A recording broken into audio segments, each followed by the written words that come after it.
एक बार आके देख लो, कहीं मैंने कोई गड़बड़ तो नहीं कर दी। सिर्फ मेरा नाम क्यों? अरे जिसने घर खरीदा है उसी का नाम होना चाहिए ना। और फ्रेंड्स क्या कहेंगे? कहेंगे कि काश अपनी बीवी भी ऐसी होती। पिछले 100 सालों से ऐसी हर अच्छी शुरुआत का साथ दे रहे हैं हम, यूनियन बैंक ऑफ इंडिया।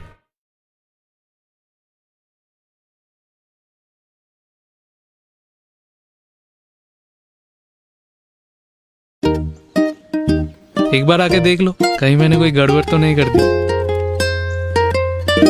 सिर्फ मेरा नाम क्यों? अरे जिसने घर खरीदा है उसी का नाम होना चाहिए ना। और फ्रेंड्स क्या कहेंगे? कहेंगे कि काश अपनी बीवी भी ऐसी होती। पिछले 100 सालों से ऐसी हर अच्छी शुरुआत का साथ दे रहे हैं हम, यूनियन बैंक ऑफ इंडिया।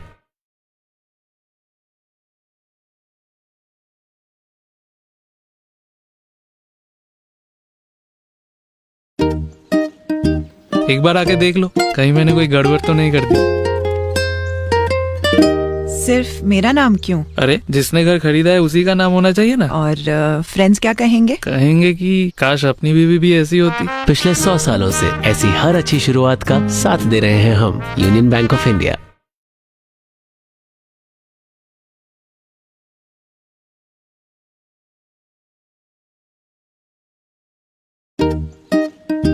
एक बार आके देख लो, कहीं मैंने कोई गड़बड़ तो नहीं कर दी। सिर्फ मेरा नाम क्यों? अरे जिसने घर खरीदा है उसी का नाम होना चाहिए ना। और फ्रेंड्स क्या कहेंगे? कहेंगे कि काश अपनी बीवी भी ऐसी होती। पिछले 100 सालों से ऐसी हर अच्छी शुरुआत का साथ दे रहे हैं हम, यूनियन बैंक ऑफ इंडिया।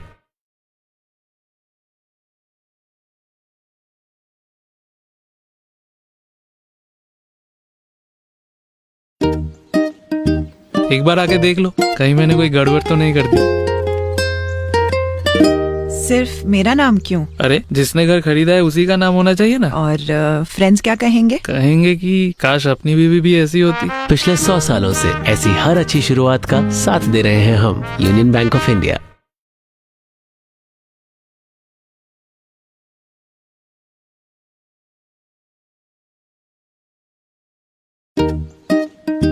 एक बार आके देख लो, कहीं मैंने कोई गड़बड़ तो नहीं कर दी। सिर्फ मेरा नाम क्यों? अरे जिसने घर खरीदा है उसी का नाम होना चाहिए ना। और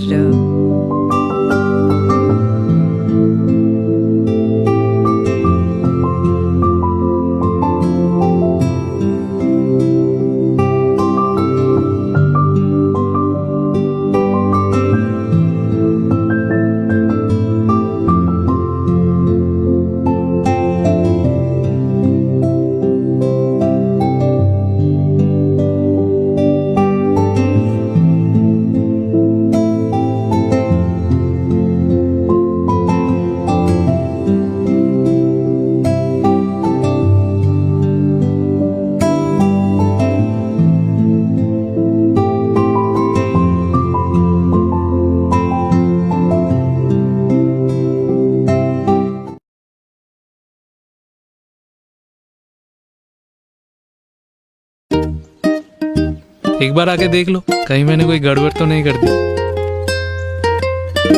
सिर्फ मेरा नाम क्यों? अरे जिसने घर खरीदा है उसी का नाम होना चाहिए ना। और फ्रेंड्स क्या कहेंगे? कहेंगे कि काश अपनी बीवी भी ऐसी होती। पिछले 100 सालों से ऐसी। Good morning, ladies and gentlemen. We are starting Financial Market E-Conclave. The theme of the event is a journey through chaos and discipline during next normal days. We'll be starting the opening session. We have very eminent guests with us, Mr. C.S. Ghosh, MD and CEO of Bandhan Bank Limited and our former president of the Bengal Chamber of Commerce and Industry. We have Mr. S.S. Mundra, former Deputy Governor, Reserve Bank of India. And the session will be moderated by Mr. Tamal Bandyopadhyay, famous author and the Chairman Emeritus of Banking and Finance Committee of Bengal Chamber of Commerce. And we would request our Chairman of the Committee of the Banking and Finance Committee, Mr. Ramesh Kumar Bansal, to kindly deliver the welcome address. Over to you, sir. Thank you, Arnab. A very good morning, ladies and gentlemen. It's my pleasure to extend a very warm welcome to all of you today at the Financial Markets eConclave 2021, organized by the Bengal Chamber of Commerce and Industry. I'm sure all of you are looking forward to a day of great learning from the doyens of financial markets. At the outset, I must thank all the dignitaries and guest speakers at this conference who have kindly consented to be here with us today, despite the busy schedules. I'm sure their professional experience will add tremendous value to the deliberations. Well, 2020 has been an unprecedented year, a year of several firsts in living memory. We had the global pandemic. We had lockdowns, which we had never seen before. Quarantine became a household word. We had the fastest correction and fastest recovery in equity markets all in the same year. We had the sharpest contraction followed by the sharpest recovery in economic activity. We had the fastest vaccine ever developed in human history. And there was an added benefit with the discovery that it's possible to operate a lot of businesses and business processes without actually stepping into office. We can sit at our homes and do it. That's a new discovery we made. A large part of the year was spent in lockdowns in different forms. So lockdowns have had different meanings to different people. For some, it was risking your own life to serve humanity. For some, it was hunger and loss of livelihood. For some, there were work for home challenges. But for the lucky few, it was the good part about it was that they could spend time with family. People could learn new skills. A lot of people indulged in cooking, baking, and of course, cleaning. So there are new skills which people learn. There has obviously been some byproducts of the pandemic. So it's the biggest hit to human mankind, but there's been some byproducts. So there have been conversion of ordinary citizens into economists. So everybody understands economics now better than the economists themselves, it seems. People have been converted to statisticians. People have been converted to equity traders. And the more adventurous ones have also got into online frauds. So the number of online frauds have increased. Now, whilst whatever I've said now is well documented in the WhatsApp, we've been reading all about it, but what remains lesser known is the heavy lifting done by the financial market wizards, a lot of whom are there in this conclave today, to ensure that despite the unprecedented events that we talked about, the financial markets and the economy continue to function and function rather smoothly. This is the lesser appreciated aspect of the pandemic. In the conclave today, we expect to get an insight from the doyens of the industry on how they silently worked behind the scenes to make sure that the economy was adequately supported by a fully functional financial market, even at the height of the stringent lockdown. We also look forward to gain an insight on how the markets have braced themselves to not only deal with the economic shock and the stress on various parts of the economy, but also to support the rapid economic growth and reforms that is widely expected now. I will not take any more of your time. We have with us very eminent speakers at this session, and I'm as eager as all of you to hear their views on the subject. With this, I hand over the stage to Mr. Tamal Bandyopadhyay. Thank you. Good morning and a very warm welcome to the first and the inaugural session. Thank you, Mr. Bansal. You have said that everybody has turned into economist and talking about theories and growth. Fortunately, we have a genuine banker here, not like somebody who is talking about banking, Mr. C.S. Ghoshda. I don't think anybody understands better than him the grassroots, because all of us are talking about the growth would be driven by rural India. And he has, I don't think anybody else can match his exposure to that particular segment. Hello? Hello? Hello. Yeah, can you? Yes, sir. It is okay, sir.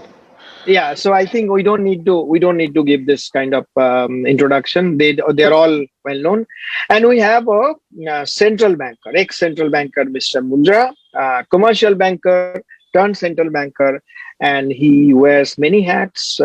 Again, he understands both central banking and commercial banking. Not too many people can come close to him. So thank you and welcome, Mr. Ghosh and Mundra sir. Next half an hour, we'll just talk about what this chamber is saying, the subject, rewriting the growth story of India, strategies during next normal days.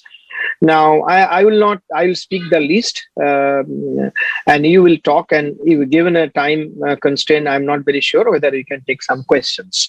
The latest IMF growth focused talks about 2020 year. India's is the worst among the emerging markets, next to Mexico, second worst after Mexico. But looking forward, 2021 and 2022, among the emerging markets, India is the best growth story. That's what IMF has projected. And Mr. Bansal spoken about the remarkable turnaround, and hopefully we would not see any different kind of strands of COVID which will come on our way. So if the going is good, I think the worst is behind us if there is no more hindrance on that. Let's start with Mr. Ghosh. Sir, everybody talks about rewriting the India growth story, and the growth will be essentially driven by rural India. That has been the talk, at least till recently. Of course, budget has done lots of things, which is reform taking forward, very bold reform, be it financial sector, be it real sector. But I want your perspective. How have you seen that part of India, which everybody believes that will be the next driver of growth in the post-COVID days? Thank you, Tamalda, and thank you to the BCCI to giving these opportunities. It's a respected Sir Mudra Sir in presence, and it's maybe privileged for me to attend on that. You are correctly mentioned point on that. There's a rural is a future growth and current growth opportunities for India. I can give the couple of 2-3 points in here. So if we see that the earlier rural, the people are totally depend on all information with a local hut or tea stall or radio. Now it has come to the TV. They can see the total national and they understand about it.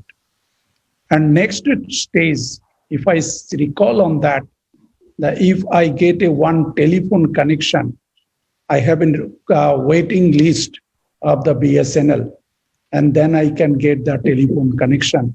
Now, mobile has come on that. Within an hour, I can get the connection. And the mobile are not used for call. This mobile is now used for all information in there. When they are accessing the mobile, they are getting access to the Google. They can get the world all information and the national all information in there. And very advantage also is there. This mobile has given some Google and other also the local language you can convert and you can read out on that. These all are opportunities now open in a rural people, which they can be access the information of the state and others with the local language. That is a one side, the very good opportunities open so that they can be also contribute to the rural economy. The point is the next on that, who will if it is say the easy doing business, yes, easy doing business has a need the credit support to them. And who will give the credit support to the rural India? So banking industry, there is 11% of the bank branch in the rural, and bank branch in the maximum time, they are not providing the credit. But it is the credit, there is a two category of the people who have a need the credit. This is one category we called as a MSME, and another we called as a microcredit customers. So these are the two type of customers which are need to access the credit. So if we like to focus on that in the microcredit customers, how it can be scaled more in rural, that can be helped more to become a next MSME. They will be maybe the promote or migrate, and that can be created the economy. If I say that the 15 years before, I have been started in the eastern region in Bengal. And that time, every people told me, don't start the microcredit. There is no customer, poor people will not repay. everything in there. But if you see that after the 15 years, 50 lakhs of the poor people are taking the microcredit loan. And out of that, the 70% in a rural India. And these are the people, 90% of these people are repeated. That means they are success and they are coming to these next steps. So that should we need to open the credit access of, just given the one example on that. If I say that the total country, 5 crores, the customer, that is in 50 million customer of the microcredit and 55 million customer of the MSME. If I go to the MSME 55 million, and these all are, if we say that the amount wise and volume wise, they are bigger. But if it is said that the 50 million customer is a microcredit, their volume may be small, but their growth trend is coming to one cycle to the another cycle, which is showing that the business is going very good. And they are also created the good of the employment also new on that. If we see that the couple of months before before the lockdown, I met in the customer, and she said that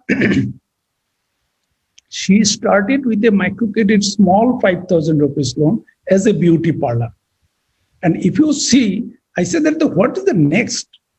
And she said that, sir, I have been developed into 20 beauty parlor to given the training.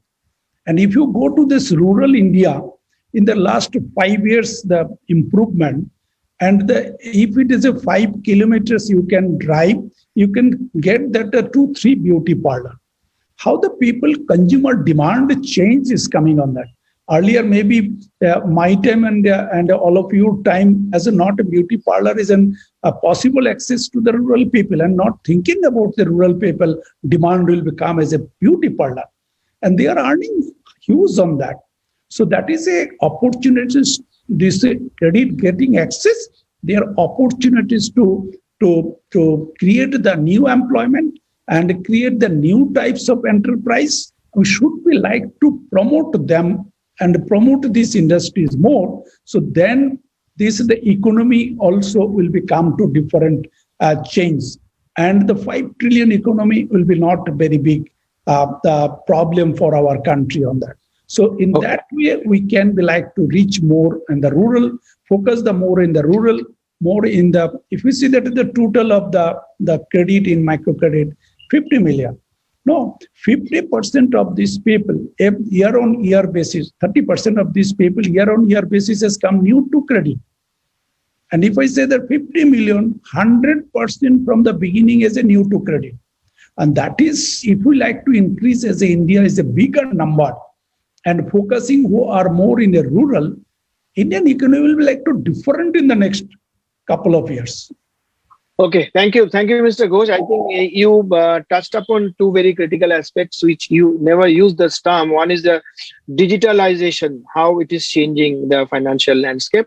And second is Atmanirbhar Bharat. That's what you meant it. You did not say this in as many words, but you spoke about what is our Indian government's dream, a mission to make it Atmanirbhar Bharat. We'll come back to you, sir. But let's get Mr. Mundra. Sir, ex-banker and that too leader of a very large public sector bank, and then central banker, and now you wear different hats. It seems that both the regulator, Reserve Bank of India, and the government, neither of them wants to waste this crisis. They want to use it the way it could have been done, pushing the reforms in a very, very big way. The budget spoke about privatization of 2 banks, 2 public sector banks. Something, is an anathema. Privatization word has been used, not divestment.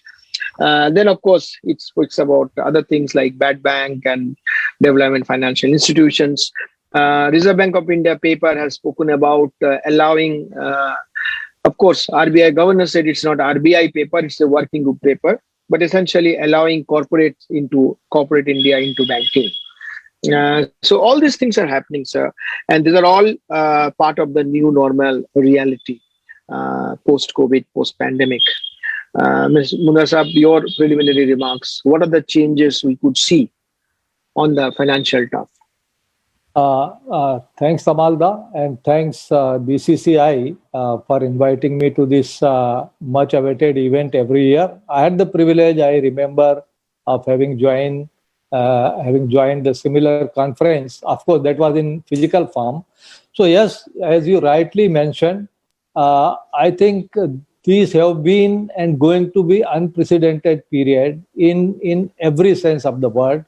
That we have seen the kind of challenges which we have never seen or never envisaged, and we can see the kind of opportunities which could not have been, foreseen even a few months back. So that's the right thing. And as you also very rightly mentioned, I think all the players, all the actors in the economy have used this opportunity in a very proper way. So I think the budget as well as the whole passage of the monetary policy and regulatory policy of RBI had been a kind of two things very clearly comes out. Number one, there is a proper tango. So dance could be much more effective. And, there is a constant process of building on the blocks, the consultation. So many of the things, I think, long awaited. For example, now, but one thing is good, and which I appreciate, that nothing was done in a hurry. Whenever there is this kind of situation, there are 5 problems and there will be 7 opinions. And there would be pressure groups. So there might have been many those kind of things. But, the steps were taken in a very subtle and thoughtful manner. So, coming to privatization, I look, 2-3 specific issues you mentioned. Privatization are what you used to call divestment, now privatization. Well, my personal opinion is that privatization is not a panacea for all the ills. And now I think this myth is long busted that the ownership changed the behavior in a very, very different ways. We have seen the similar behavior on either side of the spectrum. So that is not the issue. But yes, what I'm trying to say, even if there is a public sector character, but the operational freedom and ownership, if these are two separated, it can produce the similar or even more effective result. Because all said and done, the banking environment in which we are operating in India and the continuous, the setbacks which the global and Indian economy has seen in past couple of decades, I think assurance of a sovereign ownership for a financial entity makes all the difference, particularly on the liability franchise. Let us not forget that point. So the point is, and there are many examples globally where the sovereign ownership is there, but the operation is completely, separated from this ownership. So that could be a good model. But here we have 2 issues. One issue is about the operational freedom, ability to do this. But the second big question is about the capital. Because if there are growth opportunities and if capital is to be raised, and from a single owner to many entities, supply of credit, there are obvious limitations because there are many claims on those capital from different sectors. So yes, from that perspective, this could be helpful. I would still believe that even if it is done in stages, probably it will have a best of both the world. That you have that sovereign assurance which is coming, and at the same time there are opportunities of operational freedom, capital raising, etc. So that's the one thing which I thought I like to mention on the privatization. As far as the bad bank or the development financial institutions, I think all these are very relevant steps. But the broad intent is really laudable. I think what will be most important is the execution. And we will, again, we will have to be cognizant of the fact that if we talk about DFI today, it has to be vastly different from the DFI what we used to understand in past. So it will be something very different. Here, it will not only be a provider of finance, it has to be a catalyst of mobilizing the finance, but more than that, they provide the management expertise and bandwidth to really monitor the projects and support them. So it will be very different. I think, yes, from the viewpoint of bad bank, we are at a sweet spot because over last few years, the banks have accumulated sufficient provision, and so the availability of capital could be structured in a much easier manner than what we could have thought earlier. But again, the ownership of this structure and keeping it completely, having freedom from the operational viewpoint would be very, very crucial. So to as an opening remark, to sum and Sir, one more thing, which is RBI, the RBI working group paper about corporate into Indian banking. That's also the new normal. Yes. So just give 1 minute on that. Yeah, I'll just give 1 minute. And of course, RBI, I think, has taken little pains in subsequent communication to distance itself from the working group. But yes, ultimately, it is a paper which will be discussed. I would say that, the truth lies somewhere in between. One, we are talking about the open entry of corporates, and of course, that is subject to two caveats, which will take its own time. That is the increasing the supervisory and regulatory bandwidth and amendment in banking law. But at the same time, there is a proposal that the large NBFCs, even if they are coming from the corporate houses, can be considered. So there is a little confusion here that whether they can do it without following the prescription in the first requirement. But what I am trying to say, there is an opportunity that you can define the entry level much more finer at this point of time. What I am trying to say in a very short, that there are NBFCs in corporate group which are large, which have been in existence for a long time. What you can define the entry level, that a NBFC which is coming from a well-diversified corporate group and which itself is also well-diversified can be considered in this phase. So it is the best of both the world. And then you can also lay out a roadmap that even after doing this, there is a further dilution, there is a further requirement of distance between ownership and management. I think that is something which would be a good thing for the economy and for the sector. Thank you, Mundra Saab. So essentially, what you are saying is this: instead of giving, if you are not very sure about it, then don't give a direct entry of a corporate house into banking. But those who have proved their credentials by being in the NBFC sector for some time, have a proven track record and fit and proper, let them get the entry via NBFC route. That's the way to do. As far as ownership is, as far as privatization of privatization is concerned, I think you have some reservations. You want the best of the both worlds, which is unlikely to happen. That government remains the owner for that whatever that support, but at the same time, banks have the freedom. It remembers Dr. Reddy's comment. YB Reddy, former RBI governor, said that it's not the ownership that's is a problem, but how the owner behaves. So I'm sure government of India will listen to you sometimes and behave. Even those who are not privatized, those banks, they would try to behave in a different way. I'll get back to you, sir. Mr. Ghosh, two things two broad stream of your talk. One is digitalization, how things changing, and second is Atmanirbhar Bharat. So I would like you to talk about how do you see how critical is digitalization in the new normal? Because if I'm not mistaken, sir, whatever little I know about you, you are not a great proponent of digitalization. You believe digitalization is important, but touch is more important. I think you are one of those who believes in touch and tech, not tech alone. So have you changed your opinion now? And how do you think it should pan out? Because everybody talks about digitalization. Nandan Nilekani some time back has said that what could have been done in years now in India, it's happening in weeks.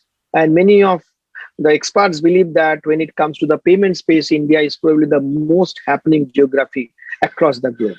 Have you changed your view on digitalization, and how do you see this panning out?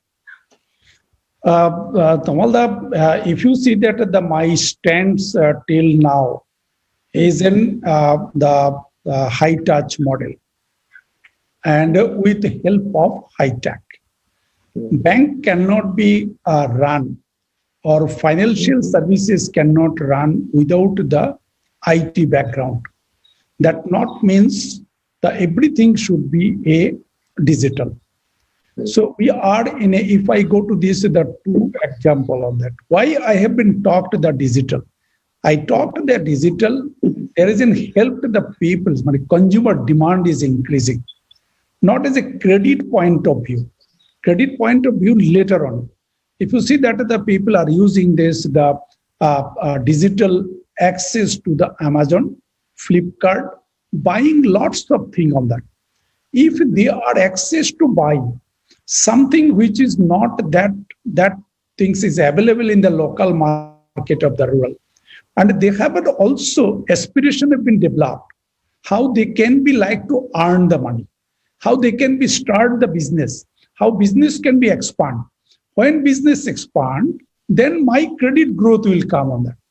So that is the other side also we can be get the benefit. But my point on that, who are the people, if I say that the 30% of the microcredit borrower new to credit, not only that, they have not any record of the credit borrow. I cannot be give the access to these customers through the digitally. But if I say that the who are already completed 5 years and good enterprise have been grown and they have the data in the credit borrow, and we are process on that how we can be assess their credit worthiness by digital and given the credit to them, and they can be also repay in a monthly basis. So that is another mode of that.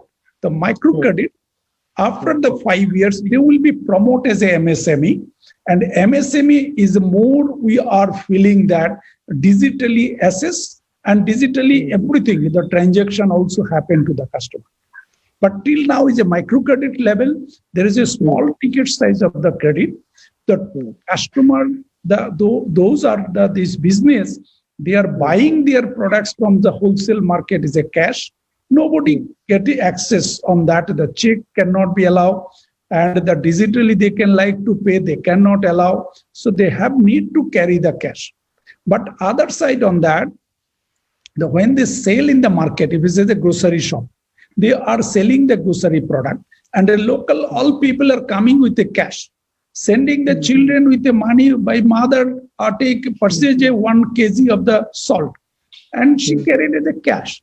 So the cash flow is coming cash and outflow also cash. So I cannot do many things for them until they are not come as a bigger and bulk they can purchase. So that they can be used the internet banking to pay to that of the sellers. So that is the point. So that gradually it will be helping on that the demand increasing of the consumers, and this the borrower also microcredit level to improve in the next level as a MSME. Then more opportunities will open on that the credit will become in the digitally, and it can be also help to reduce the fraud and the time and cost. Of course, it will be the future growth in rural India for banking and our bank also. Well, just one minute, if you can add one thing is this. So you want to say that despite all this talk about the wave of digitalization and so fast in warp speed is happening, you are saying the rural economy is still a cash economy. Correct. Very correct. You have not seen any change of the pandemic on that on the use of cash after pandemic. After all pandemic, again rural cash transaction have been increased before COVID, after COVID. Okay, so you don't see any change. You don't see people are carrying their mobile and just paying there after eating or after buying groceries just on the thing. No, on the various apps. I don't want to name them. You are not seeing that. I have not seen on that much. Okay. Munda Sahab, taking the digitalization theme forward, how do you see, sir? I mean, in a country like India, what Mr. Ghosh is saying that in hinterland still cash is the king. So how do you see the digitalization? Because that is the biggest theme in the new normal scenario. And would you recommend RBI to consider pure play digital banks in India? Well, good. I think very interesting question. But I have long been telling that whenever you plan any business strategy in India, you have to have two strategy at least for some time to come. One strategy for India and one strategy for Bharat. And that is a given fact. It is not going to go away so fast. So I agree with Mr. Ghosh. And you know, even if you look at the macro level and currency in circulation, post, first episode of demonetization, then the crisis, then the pandemic. But at macro level, if you look at the currency in circulation, you would not find that this has decreased. It has marginally increased, which shows that the use of currency is still prevalent. But I would say that clearly in the semi-urban, urban, and the metro pocket, of course, the digitalization has penetrated to a large extent. I would even say, and probably Mr. Ghosh would vouch it from his personal experience, even the rural area, which is in very near vicinity of a semi-urban or urban center, you would still find that things are changing. But deep in the rural side, yes, cash is still there. So number one, this dual positioning is likely to remain for some time. But one important thing will happen, and that thing is related to the generational change. When a new generation is coming up, which has more nimble fingers, which are more comfortable with using the technology, and as the bandwidth, etc., is increasing in the rural side, then these things are changing. But to expect that these things can change overnight, that will not be realistic. It's a gradual process. It is already happening, but we would have, I think, still few years of transition period where both the things would be there. And coming to your other question, I think yes, this is the time and of the pure play digital bank. And there are organizations in the country right now who have developed the capabilities where they can easily migrate to this. Number one, we would not be experimenting with unknown. There are now enough precedents in various countries about the pure play digital banks. And I think some of them are quite a success story. So this is something with all the proper checks and balances is something which I think the time is ripe for doing that now. Okay. Ghosh sir. One point I just can add on that. Sir also mentioned about it. If you see that my family, 3 people in the family, wife, 4 people, mother and my son. I am not the recall on that when I use the cash. I also not seen my son. But every month my wife asking in the beginning, give the money cash. She has the true card, but I am saying that the free, you can use everywhere. No, I have need the cash. So you cannot be everything will change. It is some cultural also, some fear also. So mother and wife till now they are asking cash and they feel proud. Okay, Ghosh sahab, I think the feel factor is there. So Ghosh sahab, we spoke about how the banking is changing, how vis-a-vis the customers and economy and all. So quickly, if you can tell us in a very brief way, because we are running out of time, we have about less than 10 minutes or 10 minutes. I want to have a quick chat on that. How the profile of bank is changing, because you have been running this bank for 5 years now, but the last 9 months or close to a year has been very different. So I'm sure initially you were operating from home, all of you, and then started going and all. So what would be the new normal as far as banking per se is concerned? Like, will you give more flexibility to your people to work from home? Will your requirement for people will be less from now on? Will only be treasury and certain critical functions operate on a daily basis for logistic reason from the office rest? Everybody will have a lot of flexibility. How will it work? Tamalda, as per my very small experience on that, any organization's success, how the employee are involved with this organization.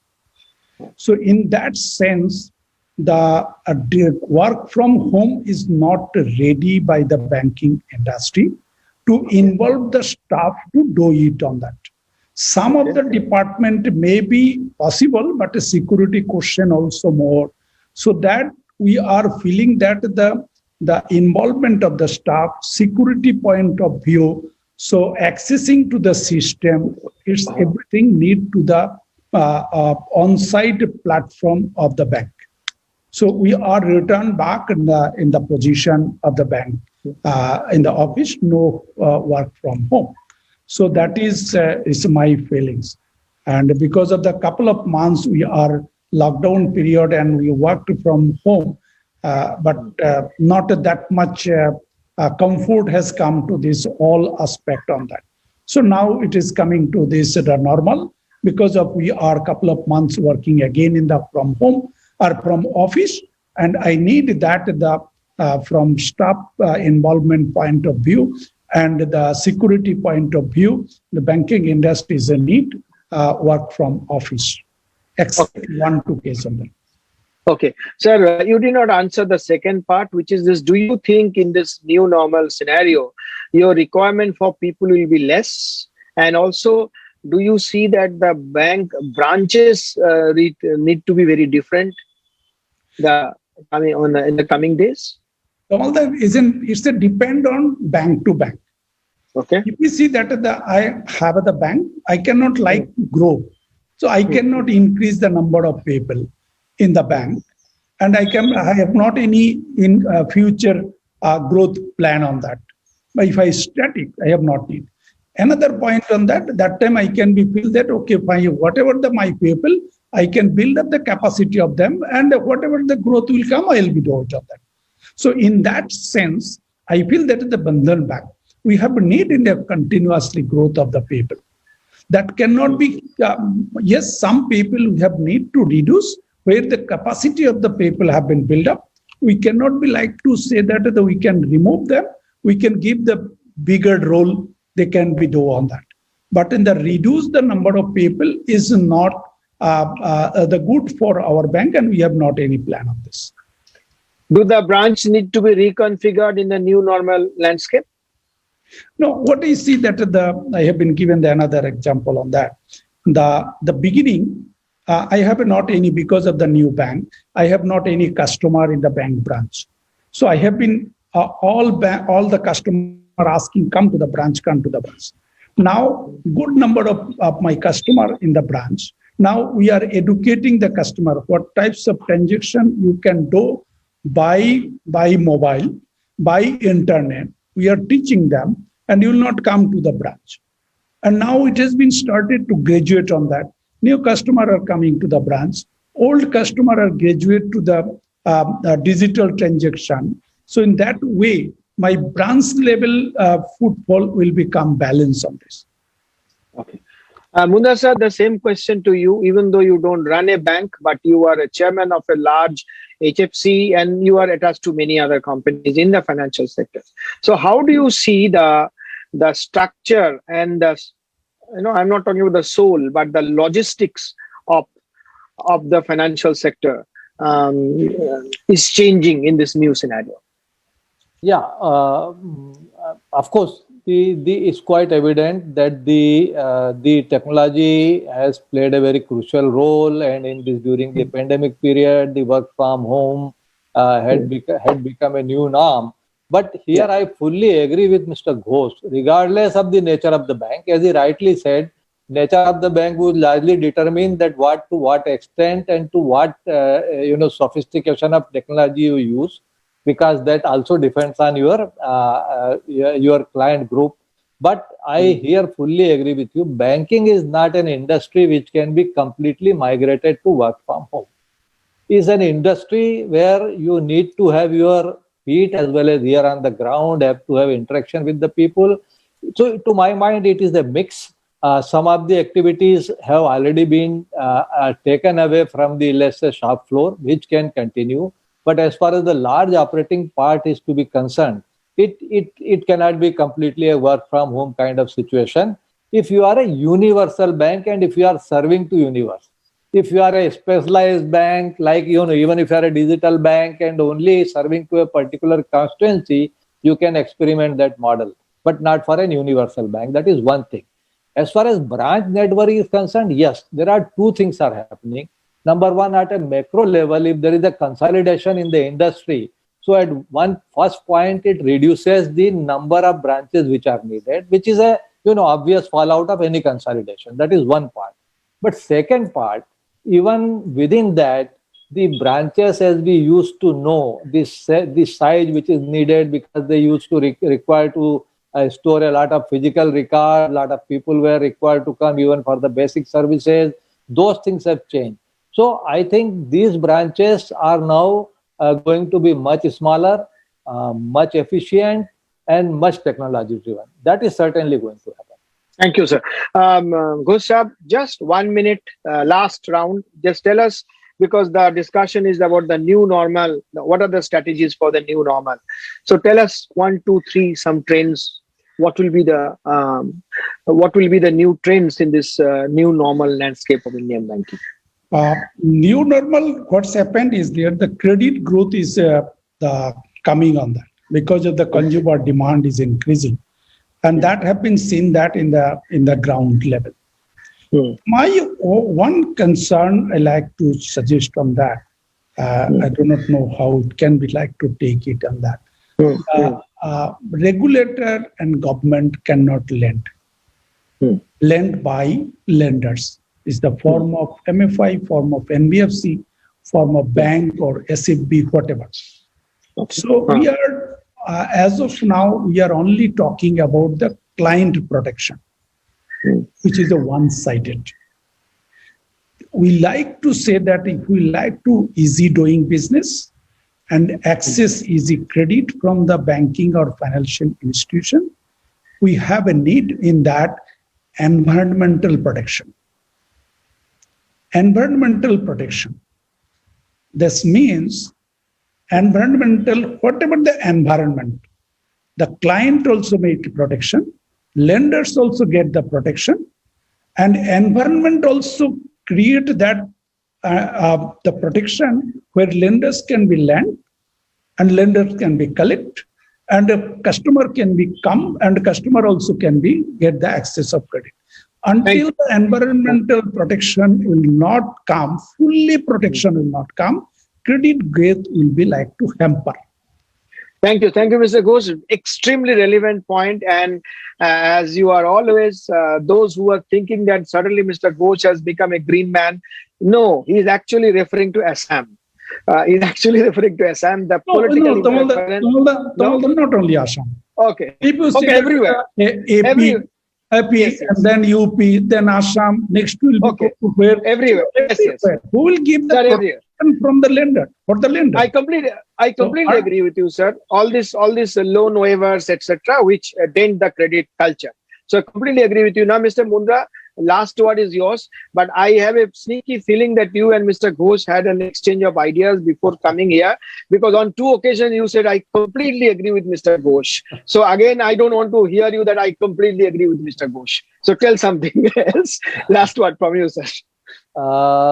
Okay. What are the new strategies of the next normal days? Yes. Next normal, I would very, very crisply and in short, I would just 1 minute. Yeah, 1 minute, sir. Yeah. The way we have seen the banking and particularly on the credit side, that generally bank acquire an asset and marry it, so that we don't, till that we don't part. I think what would emerge and what is badly needed is that banks migrate to originate and distribute model. Of course, it will need a proper coordination between the market and the banks. For this, market needs to develop. But looking to all the past learning, all the liability profile of the bank, this is what I would foresee as the model to emerge, where the bank, not only bank, any financial institution migrate to a originate and distribute model, and market takes over from them. so that there is a efficiency pricing, there is a wide distribution of risk, and all the components are working with that kind of efficiency. So that is what, on a very, very macro level and as a settled policy goal, that is what I would look at the future. Thank you, Mr. Mundra. Thank you, Mr. Ghosh. I'm not going to summarize what you have said because we have exceeded. We have just completed the time limit given to us. So thank you once again. I think very, very valid, and some of the inputs are extremely critical. I'm sure the authorities and the regulator and the government would listen to what you have said. Over to you, Arnab. Thank you, sir. We have an excellent session, and we are really thankful to Mr. C.S. Ghosh, MD and CEO of Bandhan Bank, and also to Mr. S.S. Mundra, former Deputy Governor, Reserve Bank of India. With this, we are closing this opening session of the first part, rewriting the growth story of India, strategies during next normal days. We'll be coming back exactly at 11:50. We'll be going live. We end it over there, the first part of the opening session. Thank you all. Thank you, sir. Thank you. Thank you. Thank you, Mundra sir.